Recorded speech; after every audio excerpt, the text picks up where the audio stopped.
Ilang lugar sa Cagayan de Oro City binaha dahil sa malakas na buhos ng ulan. Sa ibang lugar, umabot pa hanggang bewang ang taas ng tubig baha. Isang motorela naman ang nahulog sa kanal. Ang detalye sa report ni Cyril Chavez ng GMA Regional TV 1 Mindanao. Agad tumulong ang mga concerned citizen matapos mahulog ang isang motorela sa kanal sa NHA Kauswagan sa Cagayan de Oro City. Ligtas naman ang 6 na pasahero na sakay ng motorela.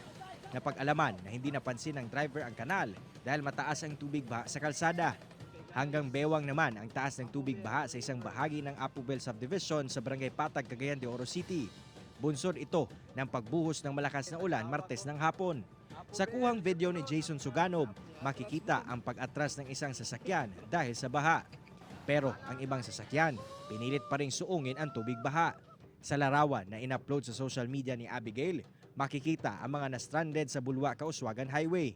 Kaya ang mga sasakyan nag-counterflow na lang para makaiwas sa tubig baha. Ayon sa City Disaster Risk Reduction Management Department ng Cagayan de Oro City LGU, mabilis tumaas ang level ng tubig baha lalo na sa mga flood-prone area. Agad namang humupa ang tubig baha kasabay sa pagtigil ng ulan.